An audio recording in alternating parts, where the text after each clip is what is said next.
beat me in a wheelchair. I, I would give up at the line. Sorry, Moss. My bad.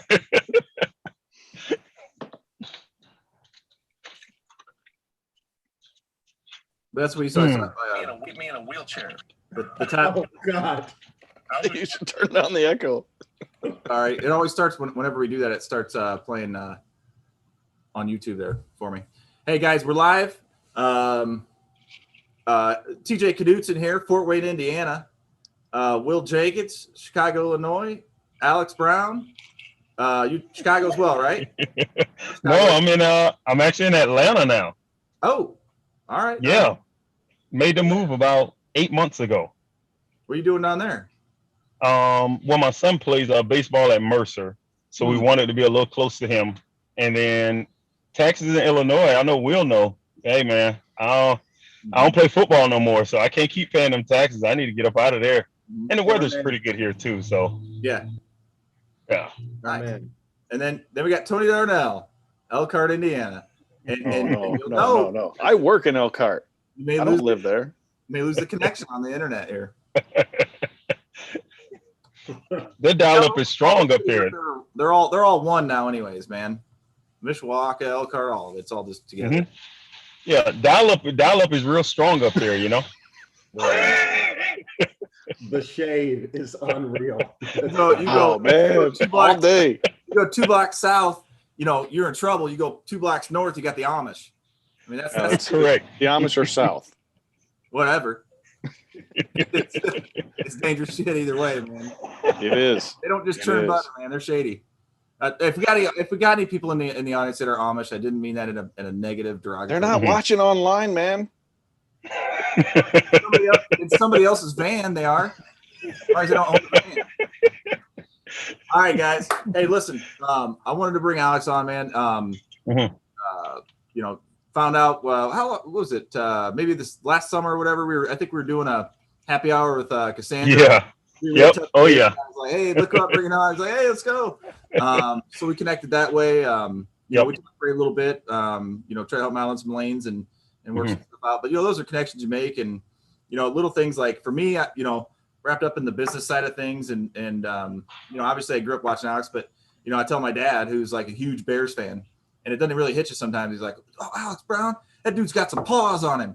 My dad's an old school Bears fan. Like he's like 86. Like that was when he like. Oh yeah. My mom knows like sweet. Like he loved Urlacher so much.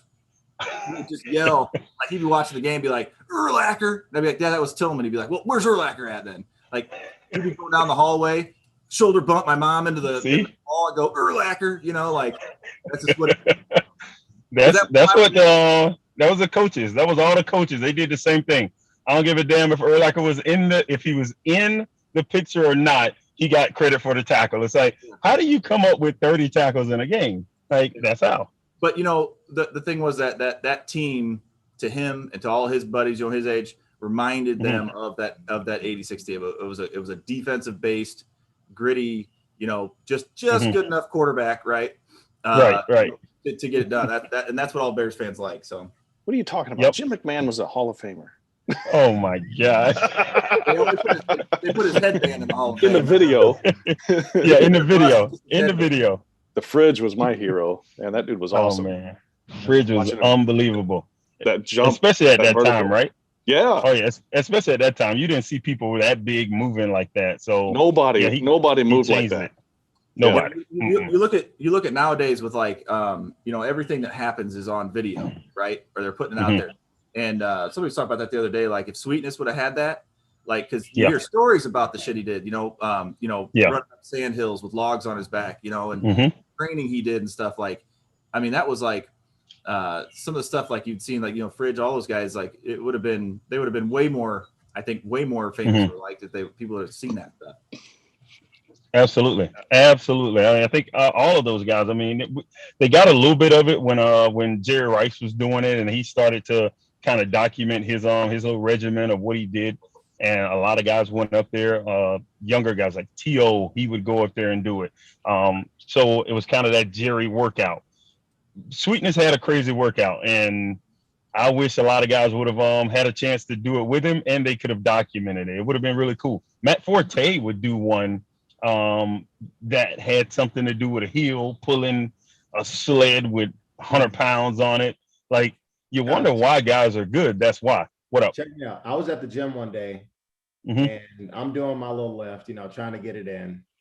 And I have my headphones in on full blast. And those treadmills with the curve, you power them when you run. Yeah. And they make a lot of noise when you run on them. But I got my headphones in and I hear it's just like explosively loud. I look, I'm like, who is doing this? It's Matt Forte on the thing, making the thing go. I'm like, got it. This man is different. Like, yeah. It was ridiculous. I'd lock him down too. I'd lock him down. Chance. There's no chance. Of course you would. Of course you would. You know what? Matt was a different type of dude. I think Matt absolutely is going to go into the Hall of Fame at some point. Not sure if he's a first ballot Hall of Famer, but I think he definitely deserves to be in there for what he did in his career. But Matt was, I had some kids come in, and you got kids that think they deserve a chance in the NFL, and they're 5'9", 180 pounds, and they run 4.5, and it's like, well, Matt Forte does this, and I'm like, do you realize Matt Forte is 6'2", 230, and he's faster than you, he's quicker than you? Like, do you understand? Like, this is the level that you're talking about when you're comparing yourself to a Matt Forte. He's just a different dude. Yep. Yeah. His ability to block too. I mean, his things, you bring that extra value in all different arenas. But Gale Sayers lives just down the street before he passed away last year, RIP. But he lived in this tiny little town right down the street from here, about 10 minutes down the road from where I live now. And he was a pillar of that community down there. Everybody loved him. Everybody knew him. He would go to the grocery store. I mean, you'd know. Yep. He wasn't special, everybody knew him, but everybody knew who he was, but he was just one of the guys in town, It was really cool. Oh yeah. That's awesome. I was fortunate enough to meet Gale a couple of times. Never got to meet Sweetness. He passed away before I got up to Chicago, but man, meeting Gale Sayers is just like, I didn't see him play. My dad saw him play. He's like, dad's like, oh my gosh, like, you met Gale Sayers, right. Like it's insane, hero. Yeah, exactly. A hero, the Kansas Comet, just unbelievable. Gosh. Living in Walker-Russa, Indiana. Who knew? Right. Wow. Yeah, it's cool though to see, just talking about that right off the bat, just that mindset that it takes. I think some people, I want to say, sales, even logistics. I mean, like, when you feel you're good at it, you put in what you put in, you're good at it, but it's always the people that put in the extra, no matter how good you are, no matter how good you are, you're always looking to learn more, do better. And I think that comes from, being better at athletic, and, for me, I was very athletic, but I didn't have, the speed, the raw speed, right? The raw strength, the things that put you over. So I had to find ways to make myself, up to that level or close to, at least, to be able to compete, to be able to do those things. And I think that's one thing that sports brings, is that ability. Everybody's got a different skill set. And I think, in order to compete with other people that may have a different natural skill set or a different work ethic, you got to find different things. And I think that type of mentality, that type of, grit of getting innovative and creative and stuff and pushing through, I think that brings a lot of it to, athlete. That's been in my mind. I mean, I think about, there's nothing, I can't do anything in logistics that's harder than 2 days. Like, you know what I mean though? Like, you make it through 2 days mentally and physically, and it's tough to find something, that's really gonna knock you down then, because that's harder. At least my coach made it harder than hell. Yeah. That polar vortex back in the day, that tried. That was close. Because what was that? Will, I think that was like 12, 13? 14? Oh my gosh. Like, that was brutal. That was brutal right there. But I'm with you. My last year in the league, and these guys talk about training camp now, my last year in the league was Sean Payton. And Sean Payton came from that tree of Bill Parcells. And Bill Parcells was just full pads, 2 times a day, let's go get it. That's okay if I'm in 82 degrees Chicago. When I'm in 105 New Orleans, oh man, like I'll go to practice. I'm 253 pounds when I walk out there. When I walk off the field, I'm 242. It's like I just lost everything. I need to start drinking immediately because one cramp is going to lead to the whole body cramping up. So, but I'm with you. The logistics part, it just the competitiveness. I think with athletes, I mean, you're just so competitive. I mean, if you get to any level, I mean, high school, to play on a high school team, there's a certain type of competitiveness you need to have in order to play at that level. And then it just keeps going and the talent gets better, I guess, when you get to college. But the competitiveness, I think, is what kind of translate here in logistics or in the world in general. Just going out and getting it, going out and doing what's necessary to actually make it happen. So that's the part. I have to correct people all the time. Like, guys, listen, nobody's having to get that first lunch is cool because a lot of times, hey, they want to meet Alex Brown as much as Alex Brown want to meet them. You know, like a lot of times it's cool and it works out that way. But nobody's gonna lose their job to have lunch with Alex Brown. Right. You know, so I still have to bring some value. Yep. And that is where I think everything else, everybody is on the same page or on that same level of if you go after hard enough and you can come up and be creative and get, I guess, problems for people done and they don't have to stress about it. That's where you bring the value. So you may actually have an advantage there. You think about it because, like, hey, they may set the meeting because they want to meet Alex Brown, right? So they go into it not even thinking they even want to, you know, the meetings we set. If somebody wants to meet with TJ Knutson from Auburn, Indiana, it's probably because they actually want to hear what he has to say or, you know, or interact. You got another objective to get around. And what do you do there? You just communicate that out front, like, hey, this is, you know, this is what, you know, I want to confirm, like, this is what I'm bringing to the table I want to talk about, or, I mean, is it? No, I actually don't say it at all. I say it in the meeting. I was like, we could sit here and talk about football. We could talk about the Bears. We could talk about SEC. We could talk about whatever you want. But we got to talk about freight at some point because that's my job. That's what I'm here for. So let's have a good time. Let's crack a beer open. Let's drink. Let's do whatever. But at some point, we got to talk about freight because that's what I'm here for. So, and then we can carry it on the next time we meet or next time we speak. But yeah, it's not necessarily always in the beginning, but during the conversation, I have to say it because we could be 30 minutes in and we ain't said anything about a 53-foot drive-in. So it's all right now. I mean, it'll all be Justin Fields or something, you know. And you're scared you think they're going to drop intermodal on you, like. Correct. You know, it's funny though. This whole conversation, you know, to preface on it was, you know, it kind of proved it at the beginning. Alex, before you jumped on here, when we were in the waiting room at the beginning, that mindset, right? And Tony, because Tony's like always talks about he doesn't have freight, and Will gets all pissed at him. Then I laugh, and then we make jokes. But he goes, what did I say? I said, "Oh, you'll give AB your freight." Or he goes, "Oh, he already reached out and asked me." I told him, you know, I didn't have any. And I go, and I literally, I just thought to myself, you know what? It doesn't surprise me. You know what I mean? Right.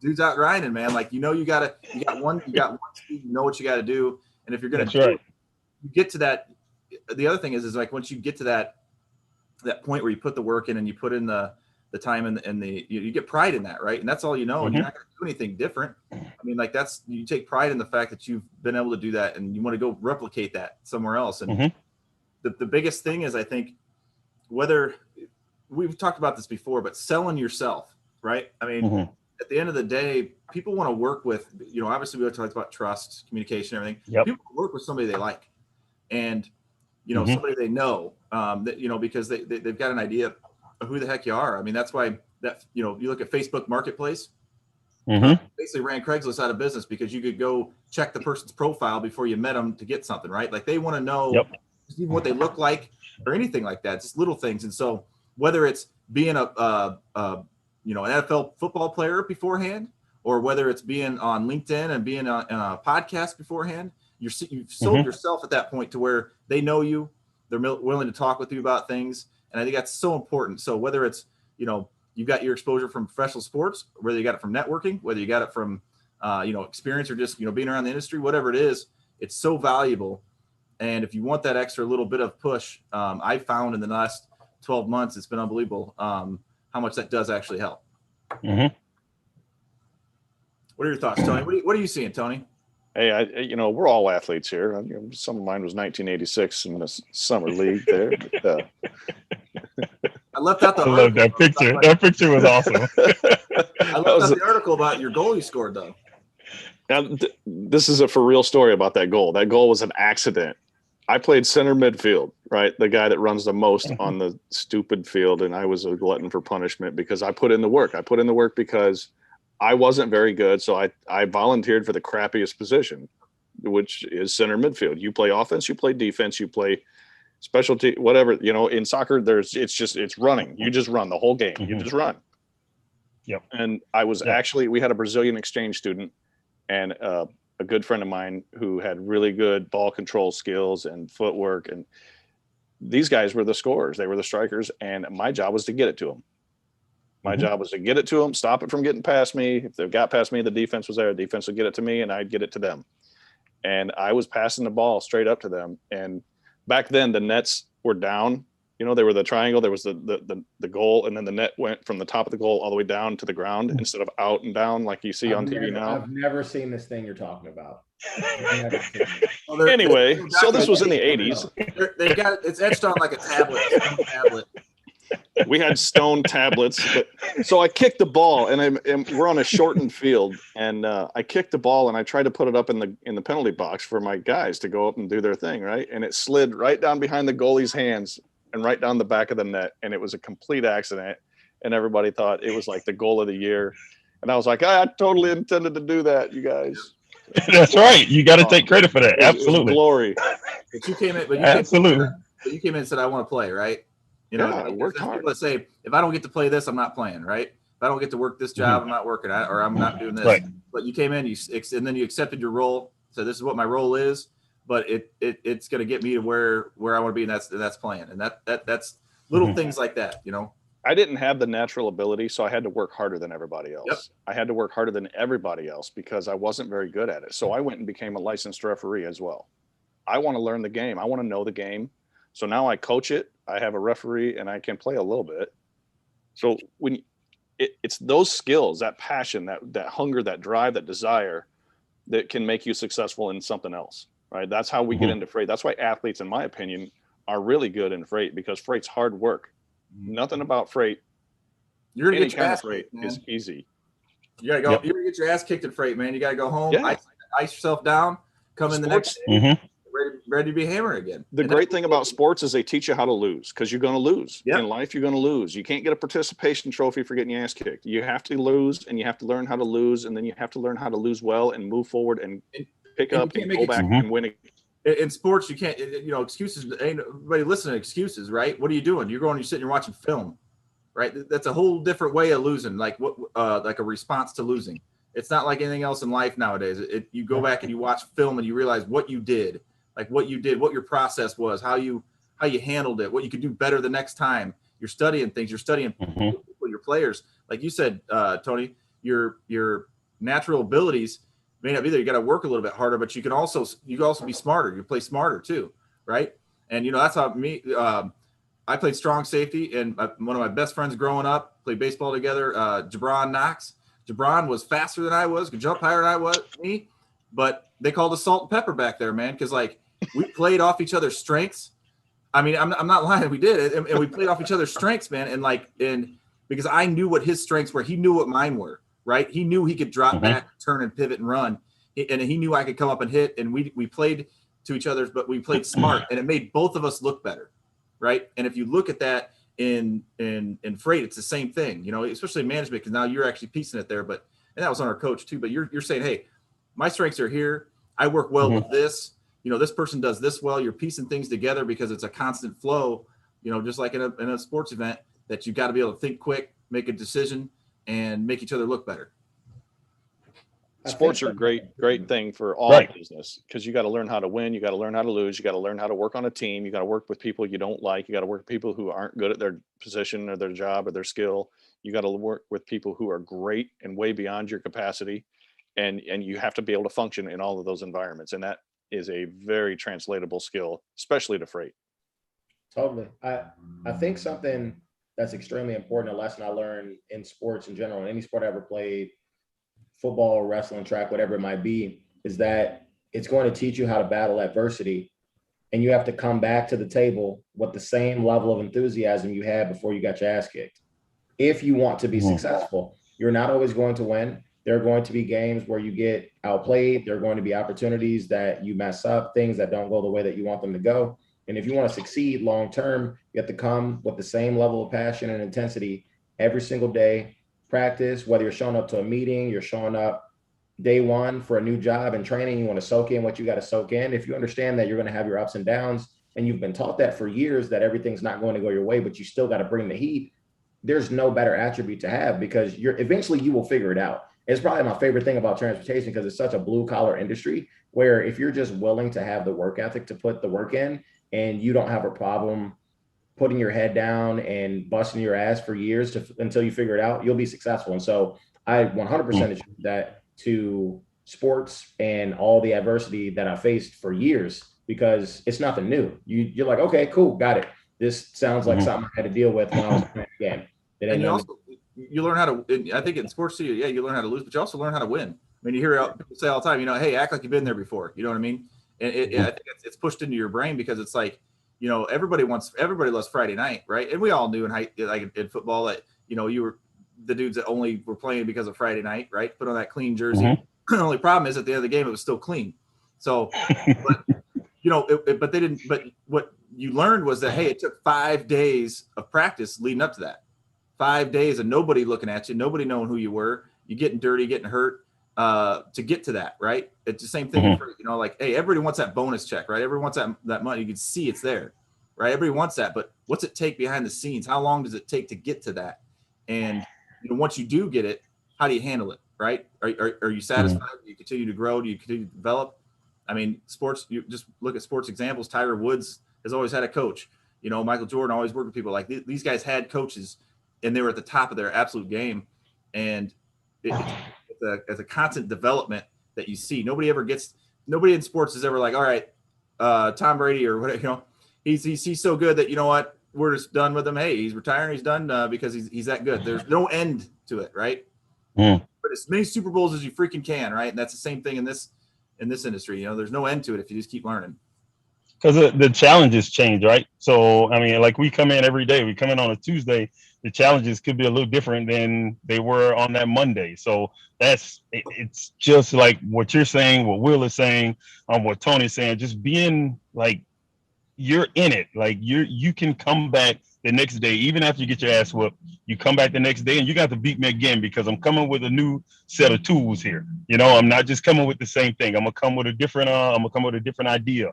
I'm gonna come with something, but from a sports standpoint, understanding that this is a team. So it's not just me. I mean, it's operations. It's the carrier side. Like everybody, like having to come together and do their part. Like understanding that the sales guy going out, and nobody sees the 6 months he put in trying to get that freight on the board. How many knows? Nobody sees that. Nobody knows. And honestly, nobody really gives a shit, right? Nobody cares. They just want the freight on the board. Like put it on and let's go. Like that's it. And now you got to come through, because you've said that you can handle this job. And if you can't, now you're going to have to go back, and it's your neck on the line. It's your reputation on the line. So, and you want to protect that. You don't want to look bad. And I think that also is a part of that sports side that it teaches us young, man. I don't know about today. Like I have one kid, man. I don't know. She's pretty good, but I don't know. She might not have deserved the trophy, Like everybody can't get a trophy. Like when my kid doesn't get a trophy, I think they'll learn a little bit more from that. Yep. From not getting one instead of getting one that everybody else got. And that every kid on that team is a little better than you. I need you to work. And come back. I saw the head coach at UConn talking about how horrible the transfer portal is. It teaches the kids Sorry about that. Okay, yeah. It teaches the kids the wrong thing. It teaches the kids that if you lose, there's no coming back and trying it again. I can just leave and go somewhere else. Mm-hmm. And I think that's the wrong message to send to the kids.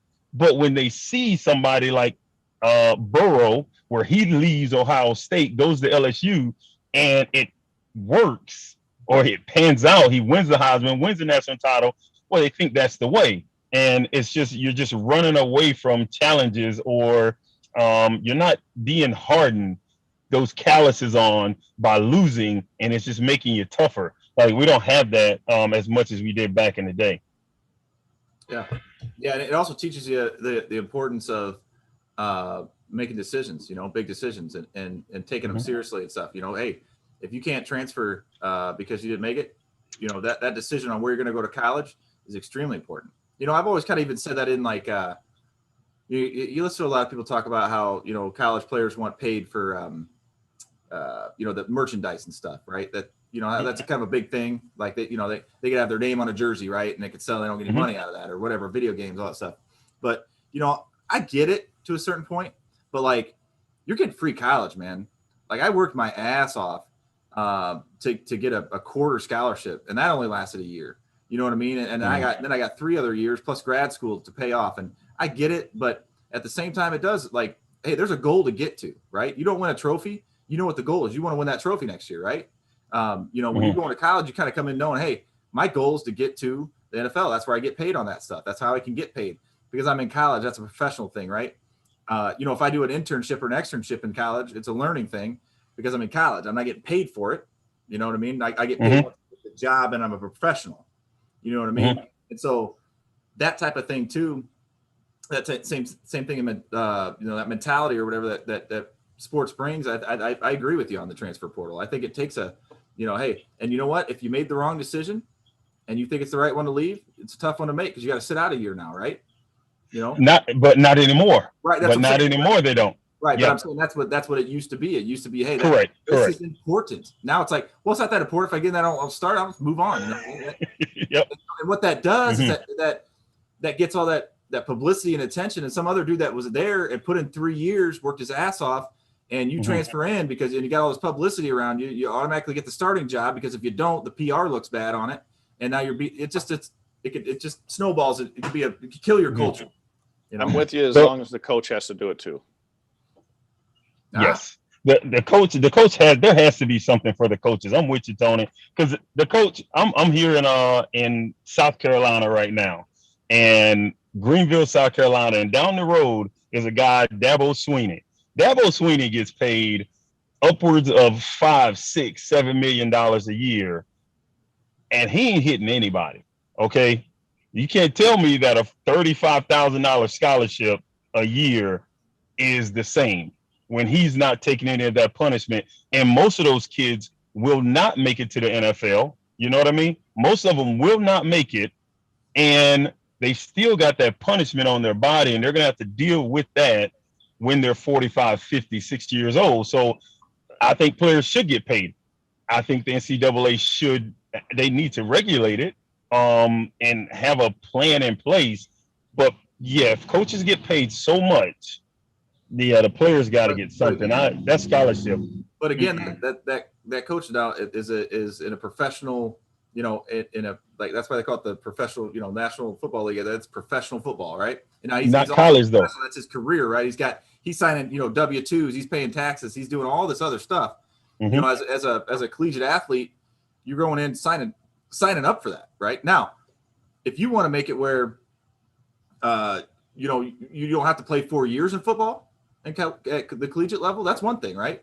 Or if you if you're going to come in and you're going to say, hey, I play 2 years or whatever, and there's stipends or whatever it is to do that, to get to the next level, I think that's a different conversation. But you're looking at a guy that's what he does for a living to provide for his family, and this is what in college you're doing that to work to get to where you do it for a living to provide for your family. I don't know. It's a different. No, I agree with you, but it's like hard to like balance that.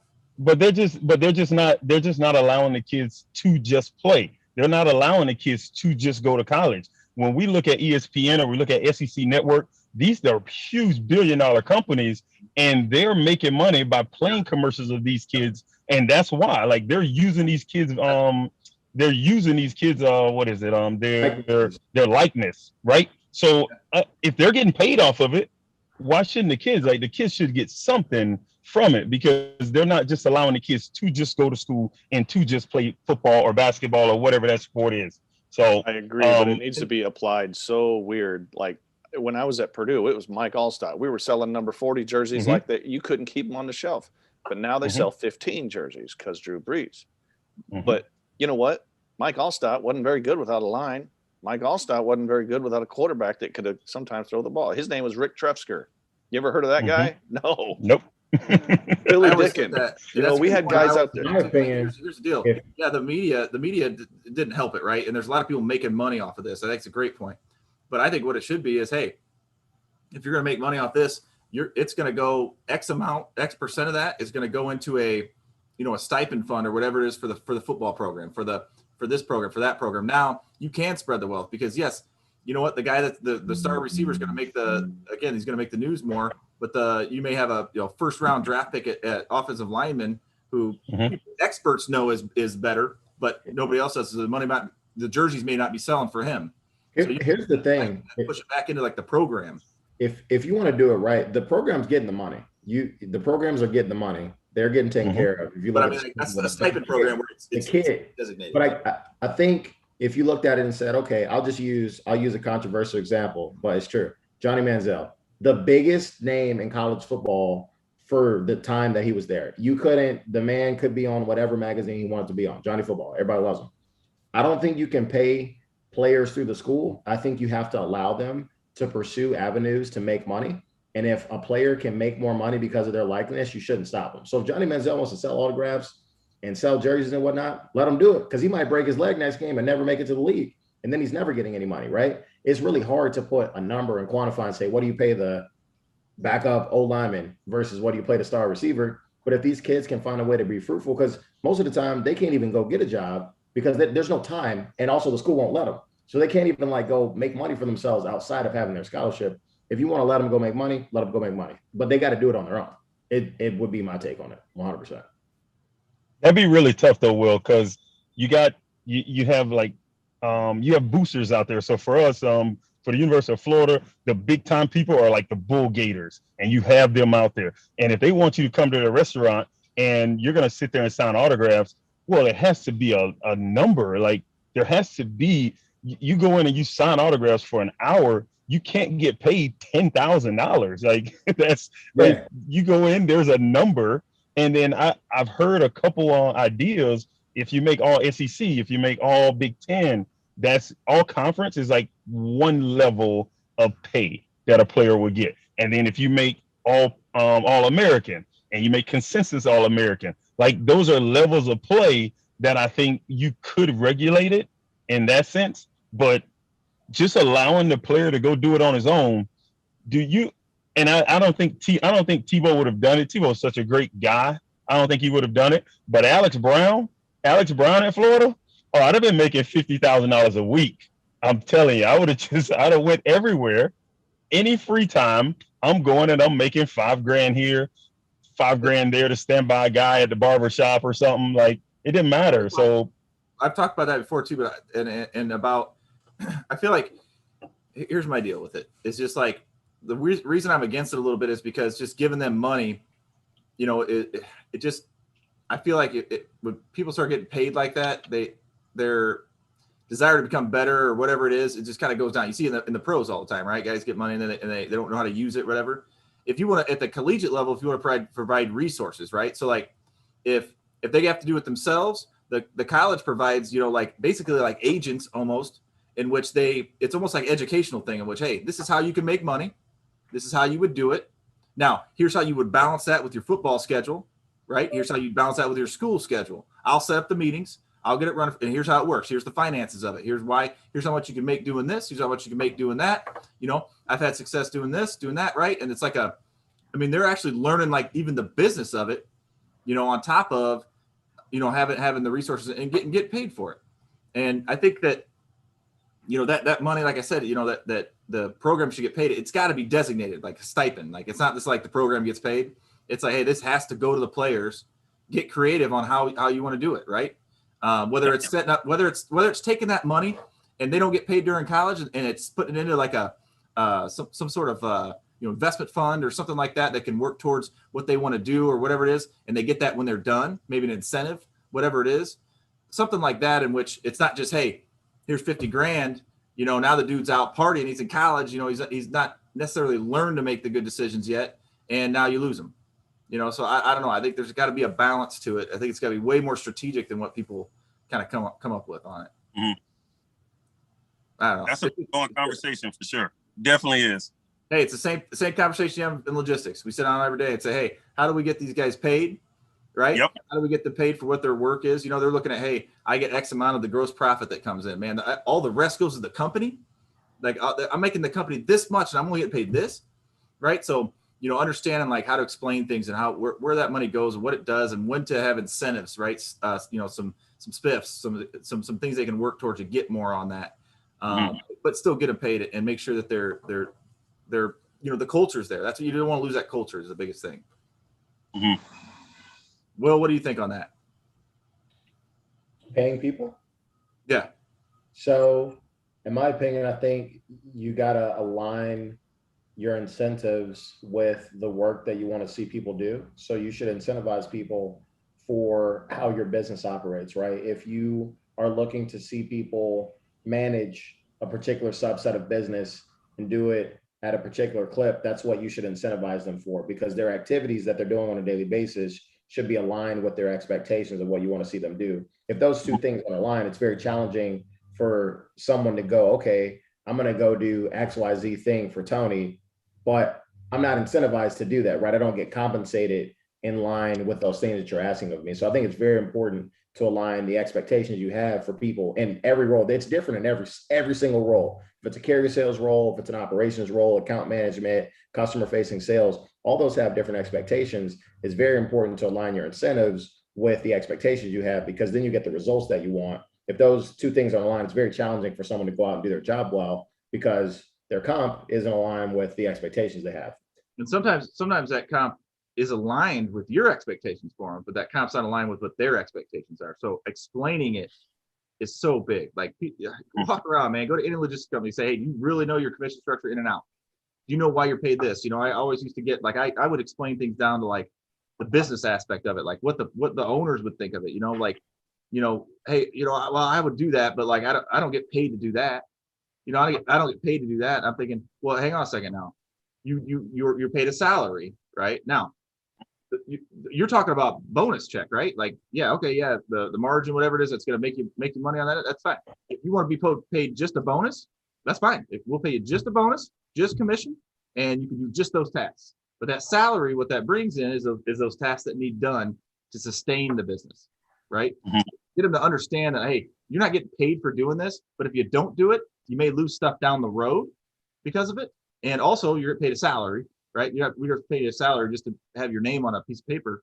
And you start explaining like the whole ins and outs of it, but you got to do that, because if their expectations are this, and this is just what they know, and they learned it from the guy sitting next to them and not you in the leadership, you're going to have a whole different result. Absolutely. I mean, that's how I see it. I mean, it's a mindset thing that, I think, you look at, athletics, yeah, I think, one thing I wanted to talk about too is that some of the attributes that aren't great, and then the transitions too. I mean, athletics involve coaches too. I mean, sometimes you got to go from being a player to a coach. You got to learn to pull yourself out of the weeds, right? Not grind it out every day, because that may not be your role now. Your role made to be to groom others, and that's one thing I went through. And so I was always a vocal leader, right? I was, if I'm a captain on the team, I always led, like, especially football, hey, slide, right, slide. Come on, let's go. Get it, let's go. So I become a leader, and that's all I know. So, some people liked it. Some people fed off it. Man, I hate that guy. I'm about to get you. I'm getting fired up. You know what I mean? I'm loud, but there's just people that don't respond well to that. And especially in the wrong moment. And next thing you know, you're sitting in, HR, we didn't have HR back then, so I got lucky. But, you're in the wrong moment. But it makes you, then all of a sudden you're hearing this thing about, hey, you may not be that great of a leader. You may be, and you're thinking to yourself, what, how am I not? This guy absolutely, these guys love it, but it's a different style of leadership, right? And it's a different style to get everybody on board and bought in. And you're going from that athlete mindset to maybe a leader in athletics to on the field to coach strategic mindset, buy-in. How do you get that? Well, for me, it takes me right back to like Urlacher or Mike Brown or somebody like that, because as a leader, you don't get to choose. You don't really get to choose who you're leading. Your team is your team. Mm-hmm. And you have to understand that talking to Charles Tillman and talking to Nathan Vasher, although they play the same position, it's totally different. You can say XYZ to Peanut and he'll actually pick it up and he'll hunker down and go. Vasher may go in the tank and vice versa, so you just gotta, as a leader, you have to understand how to talk to everybody. You can't just be a leader of 25% of the team or of the force. You got to be a chameleon in a sense to be able to speak to any and everybody, and you have to get a personal relationship with them. You have to know what makes them tick, what will get a rise out of them without having them kind of push back on you. Like, there's a way to say something to a lot of people. Yep. It doesn't matter how you say it to me, because my expectation of me is higher than yours. Mm-hmm. So you can say what you want. Just tell me how to do it. If I don't know how to do it, explain to me how to do it and then move back, because I'll get it done. Mm-hmm. That's it. That was me. But other people, they want you to walk them through it. They want you to walk them through it, holding their hand. But once they get it, they get it. So as a leader, in my opinion, I think that's what a leader does. It understands the entire group of who they're leading, and you have to lead accordingly, in a sense. So that's how you're going to get to what Will is talking about, and being very efficient with your team and getting the most out of them, which is what you want as a company. You have to be involved in them, not necessarily their job. You got to be involved with them, because stuff that happens off the field or stuff that happens out of the office, it affects them in the office. So if something's affecting somebody, you just coming over and saying, hey, everything okay? That might go a long way with somebody. Now, Joe Blow might not give a damn, but Charles might care.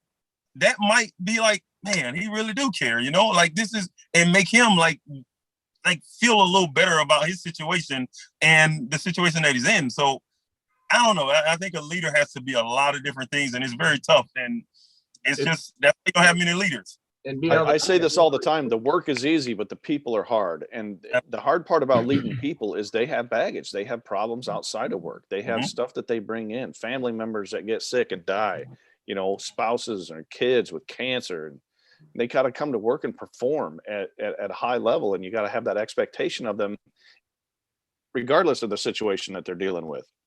But you got to know them enough to be able to compensate for that situation, provide them the help that they need and the support that they need to do their job well. But then as a good leader, but to be a great leader, you got to give them the support that they need outside of work and say, hey, if you need to talk to me after work, let's sit down and I will make time, and you have a safe place here where you can come and tell me what's going on, and I can pray with you. I can direct you to HR's benefits to see if there's counseling that you can get your issue that you're dealing with. Or I know a guy that, man, he's gone through something similar, and if you wouldn't want to talk about it with me, I could let you hook up with this person and you can talk about it with them. And you got to be everything to everyone. Mm-hmm. I think to some extent a strategist is one of them. I've never been a big emotion guy. You know what I mean? Like, I don't deal, like, if something gets sad or whatever, I tend to like avoid it or something. I don't even know. It's weird. But I'm a strategist, right? So like understanding that like they're going to run into personal issues, but you also have expectations. And I'm sorry, but when I sit in a meeting with my president, like, and I've got expectations for these people, I can't bring up that, well, they're struggling at home. Like that doesn't work. So, when these things happen, just the other night, you can either get pissed off or you can do it this way. Like, you weren't on it, you were supposed to do this or you're supposed to do that. I got pulled out to do this. I had to go my wife called and I had to do this and blah, blah, blah, or whatever, and you get pissed that they didn't do it, or you could say, all right, I get it, been there. So here's the deal. If that happens again, you could do this. So if you know that happens, shoot me a text real quick. I'll jump on, make sure I got coverage for that for you, then moving forward. We've got like certain expectations, but we also know that things happen in life.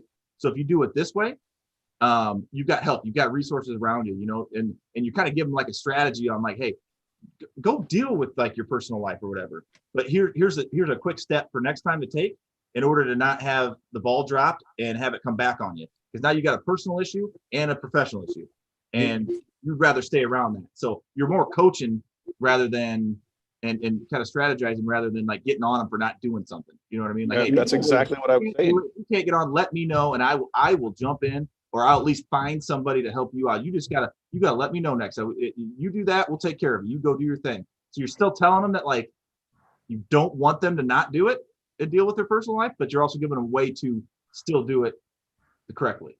That's exactly what I was saying. You got to be everything to everyone. You got to provide them the support they need to do their job well. And if you know that there's something affecting them outside of their life, outside of their professional life and their personal life that's causing their professional life to suffer, you've got to find a way to help them deal with that.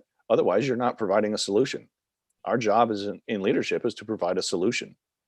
I thought about a handful of different things, but the one that really stuck out the most as y'all were just chatting was expectations that are set as an athlete, and the fact that you either adhere to the expectations or you're not on the team. So I played ball in high school, I played ball in college, and I remember the transition from high school to college. And high school kids got away with stuff because you're on a team and you show up late to practice, or you miss this, you miss that, but like you're on the high school team. It's not the biggest deal in the world. There's a lot of people that are just there because they just want to be there.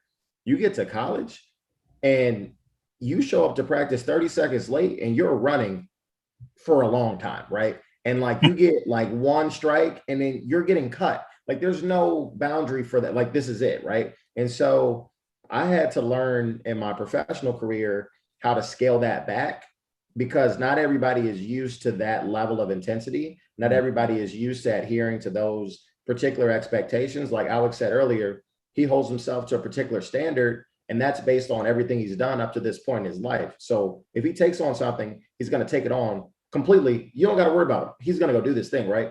But not everybody's like that. And so they haven't had stakes as high, or they haven't had these situations where it was be here at 3:30. And when I say 3:30, I mean 3:20, because if you get here at 3:30, you're late. Like you got to understand how you can communicate with people that have probably not been in the situation you've been in. And some of that comes through looking at different coaches that I've had in the past. I've had coaches that yell. I've had coaches that sit you down and connect with you. I always connected better with the people that want to connect with me. I'm not like a big rah-rah, yell at me guy. So it's like taught me how to lead different people, because like Alex said, I can't say one thing to someone in one particular way because they might go into a shell. You can talk to me however you want. It ain't gonna bother me. I heard everything. I'll be all right.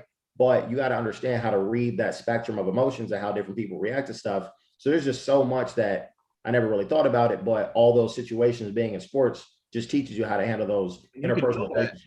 You can know that about each person, but then you also got to, you kind of got to, you still got expectations to produce and have productive team and whatnot. So now you got to say, where do I place these people? Right. So if I know that anything I say to Alex ain't going to face him, right, all I got to do is say, hey, this is what you're doing, and give him a quick run through, and he's going to figure it out. I'm going to place him in this role, right? Who's got thick skin? He's going to figure it out, right? This role right here needs that, right? Somebody's going through a tough time in their life. They're not doing it. You pull them in, you say, hey, what's going on here? Hey, do you feel like maybe shifting your role a little bit would help you? Maybe 2 days a week working remote. We got the remote thing down, or maybe switching over to this role, taking a little of that pressure off you, for a little bit. Is that something that we're, you're constantly thinking about where you're going to get the most out of each person, depending on where they're at, what their personality is, or where they're at just situationally. Because that's where people lose that. I've seen a lot of leaders, and that they want to get to know everybody or whatever, but then they just kind of become their friend and kind of just like do what they kind of think but they don't talk to them about what's actually best for them. Like I feel like, listen, I feel like this is, you could lay it out for them and they're going to agree with you, like how you are. This role right here that you could do this, and this, and that. And you'd have the freedom to go do this. And this is what the potential of it is. You're trying to talk to them about where you see their strengths going, because a lot of new people, especially in logistics, don't even know. You're walking into a tunnel. There's no light in the tunnel. You're blindfolded in the tunnel, man. There's opportunities all around you, and when you're new, so sometimes you don't even know they're there. You don't even know what you could do, and so explaining that and trying to guide people to the right area, depending on their personality, I think is a huge thing. Yeah, that's truly something you find out when you meet. I think when you meet the people, I learn a lot about people when I meet them.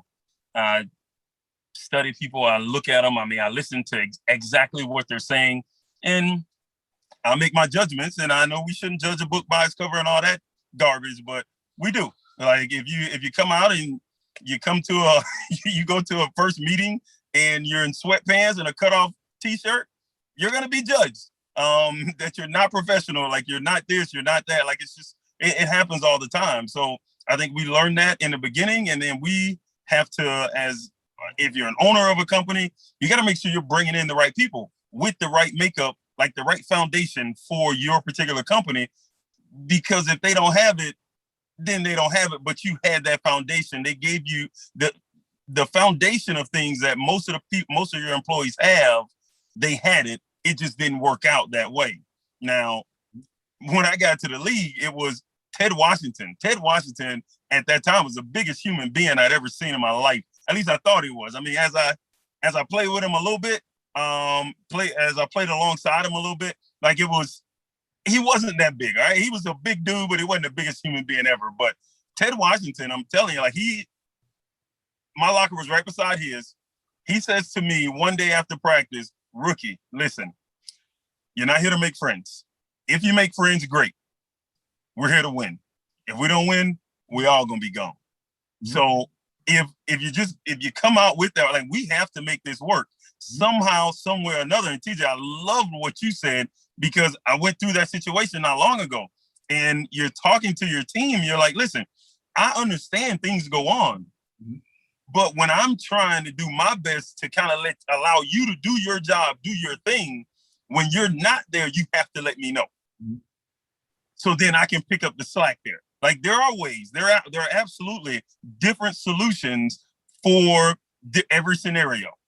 Now, hopefully, we don't have tragic things happen on a consistent basis in somebody's life, because then we're gonna have to get them some help. But like tragic things do happen. People are late sometimes, I guess, because I'm not late to practice. I'm sorry. I'm not missing practice. I'm not late to practice. I'm there. I'm with Will on this one. I'm 10 minutes early, 15 minutes early, because if you're not, then yeah, you show up on time, you're late.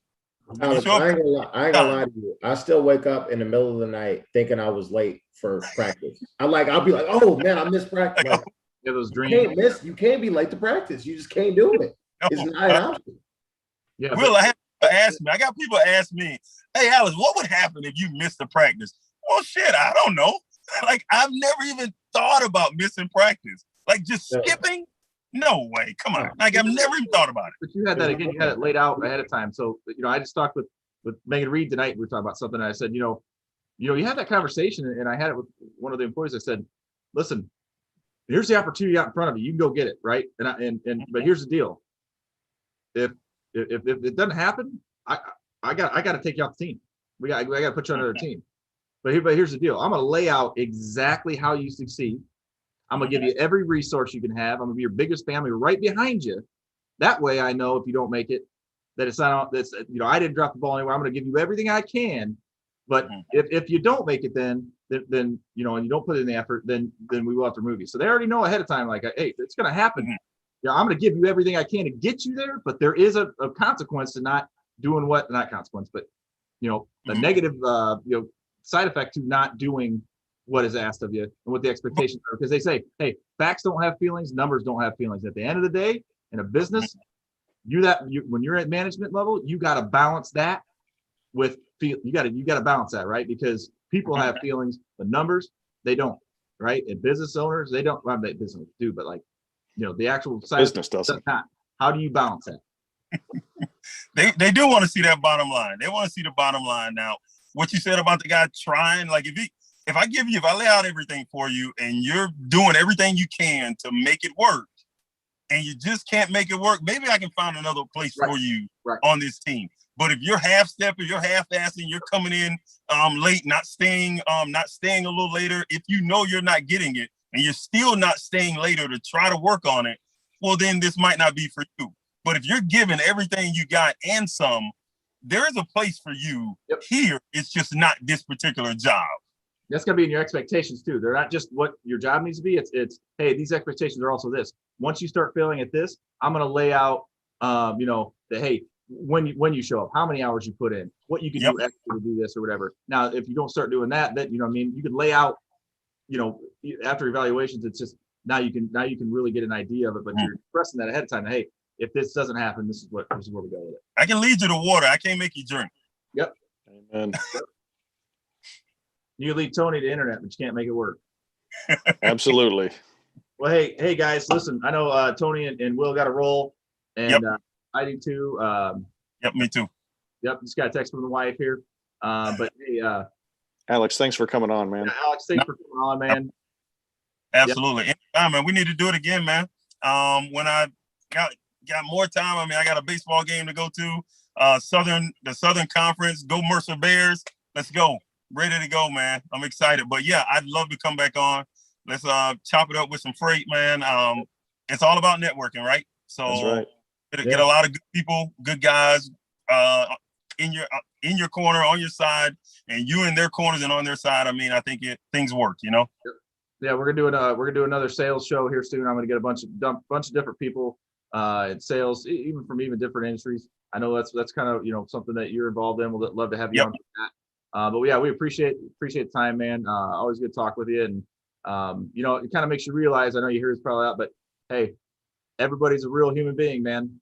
Of course. I may have a couple cards in my my Beckett of Alex Brown, but hey, when you have a conversation with him, it's like having a conversation with anybody else, and that's the cool part about it, man. And everybody benefits from it. So it's baseball season, man. My son's only in machine pitch, but dude, just being on that field springtime, that's where it's at. I'll be the game tomorrow. Let's do it, man. Good luck, Todd. Good luck to y'all, man. Yep. Hey, you too. Go Mercer. Man. All right, baby. Enjoy it. Thanks, man.